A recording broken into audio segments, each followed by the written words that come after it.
بعد میں پچھتاوا نہ ہو کہ جانے وہ ایسا کیوں کہہ رہا تھا۔ اسے سمجھ نہیں آئی، لیکن اس وقت اس کا دماغ مکمل طور پر سکندر شاہ کی جانب تھا اور نرمی سے اسے چھوتے ہوئے وہ اس کی گردن پر لب رکھ گیا اور اس کے بالوں کو اپنے چہرے پر گرا کر آہستہ آہستہ اسے کسی اور ہی جہان میں لے جا رہا تھا، اور خوف سے آنکھیں میچتے ہوئے وہ سمٹے ہوئے پھڑ پھڑا رہی تھی، اور اس کے قریب آنا، اس کا محبت سے چھونا اور اس کا حق جتانا سب کچھ بے حد خوبصورت تھا۔ اس نے سوچا بھی نہیں تھا کہ مقابل اسے ایک پل میں یوں زیر کر لے گا، اور وہ خود کو با اعتماد لڑکی سمجھتی تھی، اور اس وقت اس کی ساری خود اعتمادی ہوا ہوتی گئی۔ نرمی سے اس کے لبوں پر جھکتے ہوئے وہ اسے ہر احساس سے بری کرتا گیا، اسے ہر خوف سے آزاد کرتے ہوئے اسے چھوتا چلا گیا اور اس کی گرفت میں سمٹتی چلی گئی۔ محبت یوں ہی پل بھر میں اثر انداز ہوتی ہے۔ جائز رشتوں کی تڑپ اتنی شدید ہوتی ہے کہ اگر ہم ان سے دور ہوتے ہیں تو ہمارا دل ان کی جانب ہمکتا، لیکن جب ہم ان کی گرفت میں آ جاتے ہیں تو پھر آسان نہیں ہوتا ان سے دامن چھڑانا، اور اس لڑکی کے لیے بھی ایسا ہی ثابت ہوا تھا۔ سکندر شاہ کے لیے کیا تھا اسے آج علم ہوا۔ وہ اس کی دھڑکنوں پر قابض ہوتے ہوئے اپنی ہر حد پار کر دی۔ اس روز وہ اس کے کمرے میں کسی اور نیت سے آئی تھی، لیکن وہ نہیں جانتی تھی کہ وہ یہاں سے جاتے ہوئے ایک ایسا احساس لے کر جائے گی جو زندگی میں پہلی بار اس پر حاوی ہوا۔ سکندر شاہ سے محبت کا احساس، اس پر حق جتانے کا احساس اور اس کے لیے ساری دنیا سے لڑ جانے کا احساس۔ وہ یہ نہیں جانتے تھے کہ اسے اتنے خوبصورت ملن کے بعد جدائی کی ایک تبعیض طے ان کا انتظار کر رہی ہے۔ جدائی کی ایک سیسہ پلائی دیوار ان کے منتظر ہے جسے پھلانگنے کے بعد شاید وہ زندہ نہ رہ پائیں اور ان کے ملن کا خواب خواب ہی رہ جائے۔ جدائی کا سیاہ رنگ ناگ انہیں ڈھس جائے۔ اگر اسے علم ہوتا تو وہ ساری رات اس شخص کی پناہوں میں گزار دیتی جس کے نام کی دھڑکن وہ اپنے دل میں سجائے جا رہی تھی۔ اسے محبت سے چھو لینے کے بعد وہ اس پر سے ہٹتے ہوئے اسے سامنے لے کر بیٹھ گیا، اور اس وقت وہ اس کا ہاتھ تھامتے اسے نرمی سے دیکھ رہا تھا۔ اگر کبھی جدائی ہمارے راستے میں حائل ہو جائے تو یاد رکھنا کہ میں تم سے ملاقات کرنے کے لیے ہر حد کو پار کر دوں گا۔ سکندر شاہ نے اسے اپنی محبت باور کروائی تھی اور اپنی محبت کا یقین دلایا تھا، اور وہ یاد رکھنا زندگی میں پہلی بار تمہیں سکندر شاہ نے چھوا ہے اور آخری بار بھی تم میرے احساس کو اپنی دھڑکنوں سے سجائے رکھنا۔ میری محبت کی قسم کھاتے ہوئے اس بات کا اقرار کرنا کہ تم سکندر شاہ کے علاوہ کسی اور کی نہیں ہو سکتی۔ اور اس نے نرمی سے ہاتھ بڑھاتے ہوئے اس کے ہاتھوں پر ہاتھ رکھ دیا، اور اس وقت اس کے آنسو اس کے رخساروں پر بہہ رہے تھے۔ وہ نہیں جانتی تھی کہ اس نے ٹھیک کیا یا غلط، لیکن جو کچھ ہو چکا تھا وہ بدلا نہیں جا سکتا تھا۔ میں قسم کھاتی ہوں کہ مجھے چھونے والے پہلے مرد آپ ہیں اور آخری بھی آپ ہی ہوں گے، اور اگر کسی نے یہ حد پار کرنے کی کوشش کی تو یقین جانیں میں اسی وقت اس دنیا کو چھوڑ کر ہمیشہ کے لیے چلی جاؤں گی۔ وہ ساری دنیا جہان سے بیگانی ہو کر اس وقت اس شخص سے وعدے ہی کر رہی تھی جس کے بارے میں ابھی شام تک اسے کوئی آئیڈیا نہیں تھا۔ وہ اس کے ساتھ زندگی گزارے گا یا نہیں، صرف ایک پل لگا اور اس کے دل کی ساری دنیا ہی بدل گئی۔ سکندر شاہ اس کے لیے لازم ملزوم ہو گیا، اور عین اسی وقت حویلی کے باہر ہونے والی فائرنگ نے ان دونوں کا دل ایک آخری بار اس کی آنکھوں میں دیکھا۔ یہی رکنا، مجھے لگتا ہے کہ تایا جان کے دشمنوں میں سے کسی نے اٹیک کر دیا، مجھے اسی وقت جانا ہوگا۔ اس نے نرمی سے اس کا ہاتھ تھام لیا۔ اب اندر ہی رکیں پلیز، باہر گارڈز ہیں۔ نہ، وہ اسے روکنا چاہتی تھی۔ باہر ہلچل مچی ہوئی تھی، باہر نہ جانے اب باپ کی دشمنی سے وہ اچھی طرح واقف تھی۔ وہ نہیں چاہتی تھی کہ وہ کسی بھی چیز کا نشانہ بن جائے، لیکن اسے چھوڑتے ہوئے جلدی سے الماری کی طرف بڑھا تھا اور ایک چھوٹی سی پسٹل نکال کر اس کی جانب پلٹا تھا۔ میرے کمرے میں ہی رہنا جب تک کہ میں واپس نہ پلٹ آتا، اگر میں نہ آیا تو یہاں سے باہر چلی جانا، لیکن اس ملاقات کے بارے میں فی الوقت کسی کو کچھ مت بتانا۔ وہ یوں ہی بات کر رہا تھا جیسے ان دونوں کی پہلی اور آخری ملاقات ہو، اور اگلے ہی پل وہ کھڑکی سے کود گیا۔ وہ نہیں جانتی تھی کہ آخر وہ اتنی تیزی میں کیوں تھا اور وہ دروازے کی جانب سے باہر کیوں نہیں گیا، اور اسے حیرت ہو رہی تھی۔ کچھ دیر کے بعد آوازیں زیادہ ہونا شروع ہوگی، لیکن وہ دہلتے ہوئے دل کو تھام کر وہی کمرے میں بیٹھی رہی۔ مسلسل زیر لب وہ اس کی سلامتی کے لیے ورد کر رہی تھی، اور اس کا دل چاہا کہ وہ باہر نکل کر دیکھے، حال احوال لے، آخر حویلی میں ہو کیا رہا ہے، لیکن اسے منع کر کے گیا تھا۔ اس کے آنے تک وہ یہیں اس کا انتظار کرنا چاہتی تھی۔ کمرے کے باہر اسے کچھ قدموں کی آہٹ سنائی دی تو وہ جلدی سے اٹھتے ہوئے دروازے کی اوٹ میں چھپکی تھی، اور کمرے کے دروازہ کھول کر کسی نے اندر جھانکا تھا، اور وہ نہیں جانتی تھی کہ آنے والا کون ہے۔ اور کچھ ہی دیر کے بعد کمرے کا جائزہ لے کر واپسی کے لیے پلٹ گیا اور اس نے سینے میں رکی ہوئی سانسوں کو بحال کر دیا۔ وہ یہیں بری طرح پھنس چکی تھی، لیکن اب اس کمرے میں رہتے ہوئے اسے کوئی خوف نہیں تھا۔ یہ اس کے شوہر کا کمرہ ہے۔ فائرنگ کی آوازیں آنا بہت کم ہوگی، لیکن ابھی بھی شاید خطرہ تھا۔ سکندر شاہ ابھی تک کمرے میں نہیں آیا۔ کچھ دیر کے بعد وہ اٹھی اور نہانے کے بعد اس نے وضو بنایا اور جائے نماز بچھاتے ہوئے کمرے کے وسط میں کھڑی ہوگی اور اس وقت نوافل ادا کرتے ہوئے اس کی صحت اور سلامتی کے لیے دعا مانگنا چاہتی تھی۔ اس کا دل ذرا بھی خوف سے نہیں بھرا کہ اگر اس کے بابا اس کمرے میں آ جائیں گے تو کیا ہوگا، بلکہ وہ نہایت دلیری کے ساتھ اس شخص کے کمرے میں کھڑی نماز ادا کرنے کے بعد آ کر بیڈ پر لیٹ گئی تھی اور کچھ دیر کے بعد نیند کی وادیوں میں اتر گئی۔ اسے احساس ہی ہوا کہ اس کمرے کی ہر چیز سکندر شاہ کی جھلک تھی۔ اس بستر میں اس کی خوشبو تھی جیسے وہ ابھی اس کے قریب سے سو کر اٹھا تھا۔ اس نے نرمی سے اپنے بازوں کو کندھے کے گرد لپیٹ لیا اور اس کے سینے سے اٹھتے ہوئے والی خوبصورت مہک بھی سکندر شاہ تھا، اور ایک خوبصورت مسکراہٹ نے اس کے لبوں کو چھوا تھا، اور اگلے ہی پل وہ آنکھیں موندتی چلی گئی۔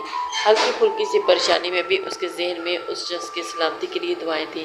اسے یقین تھا کہ وہ واپس لوٹ آئے گا، لیکن وہ یہ نہیں جانتی تھی کہ آنے والی صبح اس کے لیے کتنی قیامت خیز ہوگی۔ آنے والے وقت سے کوئی بھی واقف نہیں ہوتا۔ کبھی کبھار ہم سپنوں کا ایک پہاڑ کھڑا کر لیتے ہیں، لیکن ہمیں یہ معلوم نہیں ہوتا کہ آنے والا وقت ہمارے لیے کچھ اور ہی سوچ کر بیٹھا ہے۔ اس وقت وہ شدید نیند میں تھی جب سکندر شاہ کے کمرے کا دروازہ زور طریقے سے کھلا اور وہ کھلاتے ہوئے اٹھ بیٹھی۔ اماں سائیں کمرے میں داخل ہوئی اور اسے یہاں دیکھ کر اس کے ماں پریشان ہونے کے بجائے کسی اور ہی پریشانی کا شکار لگ رہی تھی۔ انہوں نے آگے بڑھتے ہوئے اسے سینے سے لگا لیا اور اس وقت زاروں کی تار رو رہی تھی، جبکہ وہ نہیں جانتی تھی کہ آخر ہوا کیا ہے۔ اس کا بوجھل ذہن ابھی تک نیند کی حالت میں تھا، جبکہ آنکھیں کھولتے ہوئے وہ ماں کو زاروں کی طرح روتا ہوا دیکھ رہی تھی۔ کیا ہوا اماں، سب ٹھیک تو ہے نا؟ اس نے دہلتے ہوئے دل کے ساتھ ماں کی جانب دیکھا تھا پوچھا، جب اس کی ماں نے اس کے دونوں ہاتھوں کو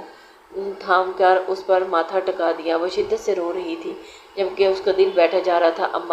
اماں سائیں پلیز کچھ تو بتائیں، آخر ہوا کیا ہے؟ اس نے جلدی سے اسے کندھوں سے تھام لیا تھا۔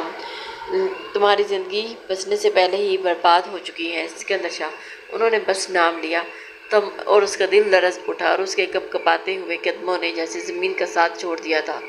وہ گرتے ہوئے بیڈ پر سے بیٹھ سی گئی تھی اور بری طرح سے آنکھوں کو مزید پھیلاتے ہوئے وہ ماں کا چہرہ دیکھ رہی تھی۔ اماں سائیں سکندر شاہ، جبکہ اس کی ماں نے آگے بڑھتے ہوئے اسے سینے سے لگا لیا تھا۔ اماں سائیں کیا کہہ رہی ہیں؟ مجھے کچھ سمجھ نہیں آ رہا۔ سکندر شاہ ہمیں نہیں رہا، وہ ہمیں چھوڑ کر ہمیشہ کے لیے چلا گیا۔ رات ہونے والی فائرنگ میں سکندر شاہ مارا گیا۔ وہ شدت سے رو رہی تھی اور وہ وہیں ساکت بیٹھتی چلی گئی۔ آخر ایسا بھی کیا ہوا تھا؟ اس کی زندگی کو نظر لگی؟ کیا اس کی اپنی ہی نظر لگی جو اسے اس کی خوشیاں یوں ایک پل میں ہی ملیاں میٹ ہوگی؟ ایسا نہیں ہو سکتا اماں سائیں، ایسا ہرگز نہیں ہو سکتا۔ سکندر شاہ مجھے چھوڑ کر نہیں جا سکتے۔ وہ ساکت چہرہ لیے انہیں گھورتے ہوئے مسلسل یہی الفاظ دہرا رہی تھی، جبکہ اس کی ماں اس کے ساکت وجود کو دیکھ کر مزید نڈال ہو چکی تھی۔ ایسا ہو چکا ہے میری بچی، صبر رکھو، خدا کے فیصلے پر شاکر ہو جاؤ۔ لیکن وہ اسے کیسے بتاتے کہ شاکر ہونا اتنا آسان نہیں، صبر کرنا اتنا آسان نہیں۔ اس شخص سے پہلے اور آخری ملاقات اتنی دل فریب تھی کہ وہ بے ساختہ ہی اپنا دل دے بیٹھی اور اسے اپنے وجود پر قابض کر بیٹھی، اور اب اسے یہ یقین دلانے آئی تھی کہ وہ مر چکا ہے اور اپنی زندگی کا کوئی اور راستہ منتخب کر چکا ہے۔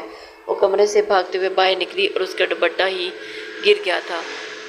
سیڑھی اترتے ہوئے وہ چیخ رہی تھی اور سکندر شاہ تم ایسا نہیں کر سکتے۔ اس کی چیخ سنتے ہی پوری حویلی دہل اٹھی، جبکہ آگے بڑھتے ہوئے اس کے باپ نے اسے سخت گرفت میں اپنی جانب کھینچا تھا۔ حویلی کی دہلیز سے تم باہر قدم نہیں رکھو گی لڑکی، جو کچھ ہو چکا ہے اس کا ہمیں بھی افسوس ہے۔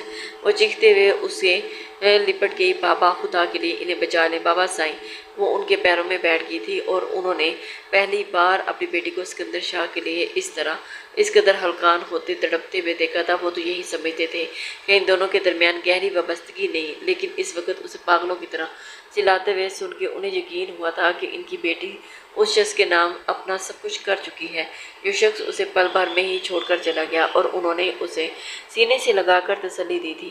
سکندر شاہ حقیقت میں مر چکا تھا اور اس حویلی کو چھوڑ کر، اس دنیا کو چھوڑ کر وہ ہمیشہ کے لیے سب کچھ ویران کر چکا تھا، جس کے نام کی مہر اس کے وجود پر ثبت ہو چکی تھی۔ اس کے وجود کو ہی کھوکھلا کر گیا تھا۔ وہ غم سے نڈھال تھی اور اسے خود کو کمرے میں بند کر لیا تھا۔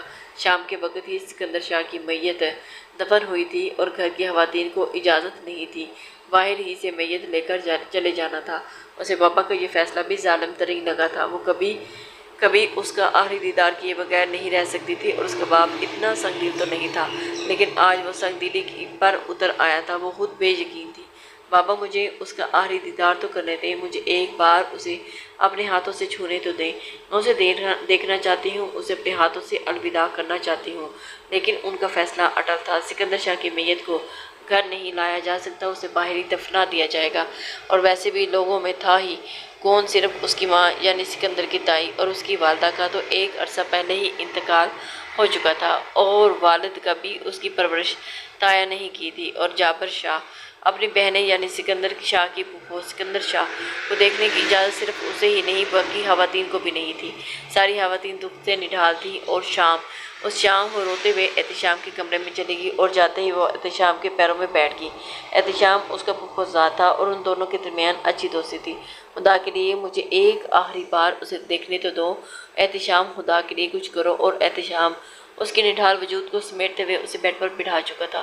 دیکھو یہ مامو جان کا حکم ہے، میں ان کے حکم کے خلاف تو نہیں جا سکتا۔ میں تو تمہاری تکلیف کو سمجھ سکتا ہوں۔ اس نے آگے بڑھ کر اسے سینے پر مکے دے مارا تھا۔ تم میری تکلیف کو نہیں سمجھ سکتے احتشام، میں جس درد سے گزر رہی ہوں اس درد کا کوئی مداوا۔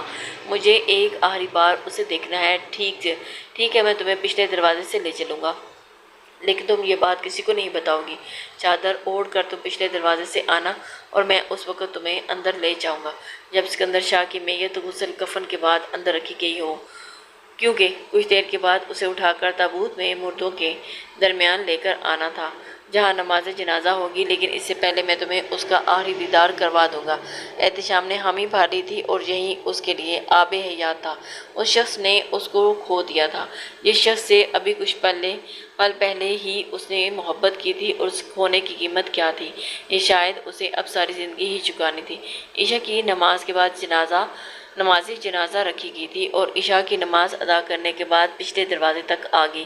اپنے کمرے کو اس نے اچھی طرح بند کر دیا تھا تاکہ کسی کو بھی شک نہ ہو کوئی کمرے میں اندر ہے یا نہیں۔ کھڑکی پھلانگتے ہوئے وہ پچھلے دروازے سے باہر آئی اور اس نے چادر کو اچھی طرح پھیلا رکھا تھا اور پچھلے دروازے سے باہر لے جا کر احتشام اسے ڈیرے پر لے آیا۔ ڈیرے کے ایک ہی کمرے میں ہی میت کو غسل کفن دیا گیا تھا اور وہاں تابوت بھی رکھی ہوئی تھی۔ میت کے پاس لے جا کر اس نے اسے چھوڑ دیا۔ جاؤ ایک آخری بار اسے دیکھ لو، لیکن صرف کچھ لمحوں کے لیے، اور پھر واپس پلٹ جانا۔ دیکھے ہیں اونچی آواز بھی مت نکالنا ورنہ مامو جان مجھے زندہ درگور کر دیں گے۔ وہ اپنے باپ کے سخت فیصلوں سے اچھی طرح واقف تھی۔ وہ جانتی تھی کہ اگر انہیں علم ہو گیا تو وہ اسے حویلی سے باہر نکال دیں گے، کیونکہ جو کوئی ان کے فیصلوں کے خلاف جانے کی کوئی ہمت کرتا ہے پھر وہ حویلی میں نہیں ٹک پاتا۔ وہ آہستگی سے اس شخص کے قریب بیٹھ گئی اور اس کے سامنے اپنا وجود لیے بے خبر سویا ہوا تھا۔ تو کیا یہ تعلق یہیں تک تھا سکندر شاہ؟ اس نے بھیگے ہوئے لہجے میں پوچھا اور کپ کپاتا ہوا سر اس کے سینے پر ٹکا دیا۔ وہ شدت سے روئی تھی اور اتنی شدت سے اسے لگنے لگا کہ جیسے اس کا دل پھٹ جائے گا۔ تم سے تعلق بہت مختصر لیکن دیر پا ہے۔ میں نے تم سے وعدہ کیا تھا کہ تمہارے بغیر زندگی کا تصور بھی نہیں ہوگا، اور دیکھنا میں یہ وعدہ ساری زندگی نبھاؤں گی۔ تم مجھے نڈھال کر کے چلے گئے ہو سکندر شاہ۔ اور اگلے ہی پل اس نے آہستگی سے کفن اس کے منہ سے ہٹا دیا اور وہ چلتے ہوئے 2 قدم دور ہو گئی تھی۔ سامنے پٹیوں میں جکڑا ہوا وجود سکندر شاہ کا نہیں کوئی اور تھا۔ اسے یوں لگنے لگا جیسے مقابل کا چہرہ سکندر شاہ سے نہیں ملتا۔ وہ خود حیرت زدہ تھی، کپ کپاتے ہوئے ہاتھوں سے ہے اور اس کا چہرے کو چھوتے ہوئے دیکھ رہی تھی جس کا پورا چہرہ پٹیوں کی جکڑا ہوا چھپا ہوا تھا۔ یہ کون ہے؟ اس نے کپ کپاتے ہوئے لہجے میں خود سے پوچھا تھا، اور اگلے ہی پل احتشام نے سختی سے اسے بازو سے پکڑ کر باہر نکال دیا۔ وہ اسے چھپتے ہوئے پچھلی جانب باہر لے آیا اور وہ ابھی بھی حیرت زدہ تھی۔ یہ اندر کس کی میت رکھی ہے اور یہ سکندر شاہ نہیں ہو سکتا۔ وہ حیرت کی منزلوں کو طے کرتے ہوئے آگے بڑھ رہی تھی جبکہ احتشام اس نے ایک بار احتشام کے کان میں گھراتے ہوئے کہا، جبکہ احتشام نے سختی سے اس کے منہ پر ہاتھ رکھ دیا۔ وہ اسے اسی خفیہ رستے سے لے کر کمرے میں آیا تھا اور کمرے میں آتے ہی اس نے اچھی طرح کنڈی بند کر دی۔ تم اس معاملے میں مت پڑو تو اچھا ہے۔ تم نہیں جانتی کہ حقیقت کیا ہے اور نہ ہی حقیقت کا علم کبھی تمہیں ہو سکتا ہے۔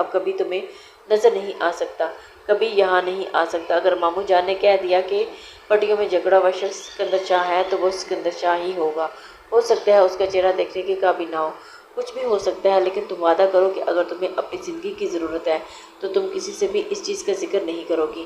میں تمہیں وہیں لے کر گیا تھا اور تم نے کچھ دیکھا۔ اس نے احتشام سے وعدہ تو کر لیا تھا، لیکن نہ جانے کیوں اس کے دل میں عجیب سے وسوسے اور خدشے سر اٹھانے لگے۔ وہ شخص آخر سکندر شاہ کی طرح کیوں نہیں لگ رہا تھا؟ اگر وہ سکندر شاہ تھا تو اس کا چہرہ کچل کیوں دیا گیا؟ اسے حیرت تھی، حیرت در حیرت۔ وہ سوچ بھی نہیں سکتی تھی کہ زندگی اسے اتنی مشکلات میں گھیر دے گی۔ اس نے اپنی ماں سے کہا تھا کہ وہ سکندر شاہ کی عدت کو نبھائے گی اور اس کی ماں نے اسے سختی سے ڈانٹ دیا۔ تمہارا سکندر شاہ سے صرف نکاح ہوا تھا، تم دونوں کے درمیان کوئی تعلق نہیں تھا کہ تمہیں رخصت ہے کرنا پڑے۔ اور اس سے پہلے کہ کچھ کہتی کہ اس کے کانوں میں سکندر شاہ کے الفاظ گونجے تھے، ہمارے درمیان تعلق کسی کو بھی نہیں بتاؤ گی، فی الوقت جب